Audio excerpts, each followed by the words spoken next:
پہلی بات یہ کہ آپ میں سے ہر شخص اس بات سے واقف ہے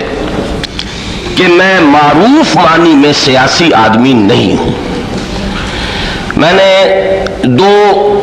تنظیمیں کہہ لیجئے، دو ادارے کہہ لیجئے قائم کیے ہیں۔ انجمن خدام القرآن خالص علمی، تعلیمی، تدریسی، تربیتی اور نشریاتی ادارہ ہے، اس کا سیاست سے سرے سے کوئی تعلق نہیں۔ پھر یہ کہ تعلیم و تدریس میں بھی اس کا ایک خاص مرکز و محور ہے اور وہ قرآن ہے، انجمن خدام القرآن اس کے نام سے ظاہر ہے، تو سیاست اس کا اس کے قریب بھی گزر نہیں۔ اسی طریقے سے جو میں نے جماعت قائم کی ہے یا جس کو کہ میں قائم کرنے کی کوشش کر رہا ہوں تنظیم اسلامی کے نام سے، اس کے بارے میں بھی یہ بات آپ حضرات کے علم میں ہوگی،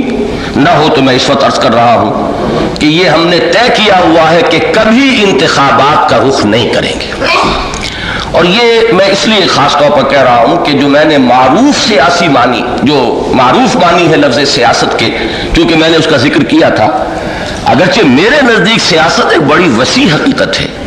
لیکن اس وقت ہمارے ہاں خاص طور پر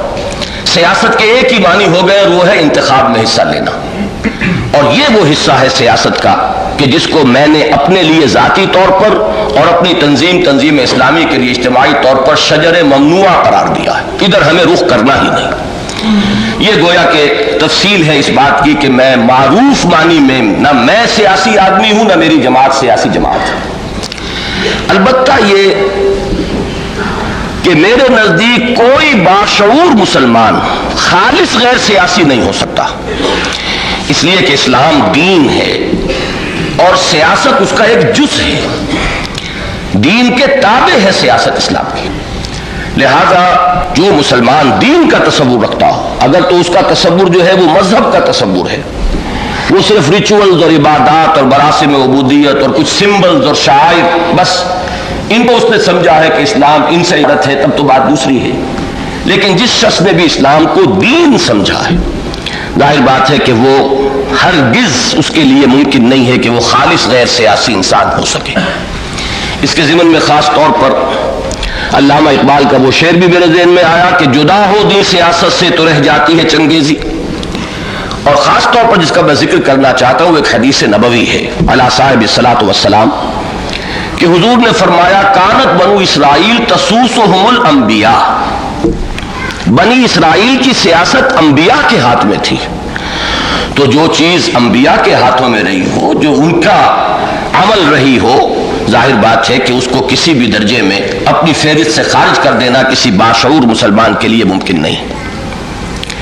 البتہ یہ کہ جیسا کہ میں نے عرض کیا کہ سیاست صرف انتخابات میں حصہ لینے کا نام نہیں ہے۔ ہر باشعور انسان جانتا ہے کہ بہت سے اس کے گوشے ہیں، رائے عامہ پر اثر انداز ہونے والے جتنے ادارے ہیں وہ سب سیاسی ادارے ہیں، خواہ وہ براہ راست الیکشن میں حصہ نہ لیں لیکن الیکشن پر اثر انداز تو ہوتے۔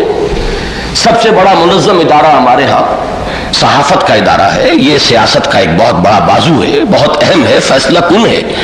بلکہ جمہوری ممالک میں تو یوں سمجھیے کہ اصل جو ہے ابلاغ کے ذرائع جن کے ہاتھ میں ہے اور جن کے قبضے میں ہے انہی کے قبضے میں سیاست کا میدان ہے۔ تو بہت سے ایسے ادارے ہیں کہ جو انڈائریکٹلی اثر انداز ہوتے ہیں، اگرچہ وہ اس اکھاڑے میں خود مقابلے کے لیے نہیں اترتے۔ اس اعتبار سے میں یہ عرض کر رہا ہوں کہ میں خالص غیر سیاسی آدمی نہیں ہوں، اور میں نے سیاسی مسائل پر پہلے بھی گفتگویں کی ہیں، اپنے مسجد کی تقاریر میں، خطبات میں بھی میں نے ان مسائل پر بحث کی ہے، اور اپنی تقاریر جو مختلف مقامات پر میں کرتا رہا ہوں اس میں بھی گفتگو ہوتی رہی ہے۔ لیکن یہ کہ تمہیداً میں نے یہ عرض کر دیا کہ اس کے معنی یہ ہرگز نہ سمجھے جائیں کہ جسے اس وقت کا سیاسی میدان کہا جاتا ہے، میں یا میری جماعت کسی بھی درجے میں اس اکھاڑے میں اترنے کی تیاری کر رہی ہے۔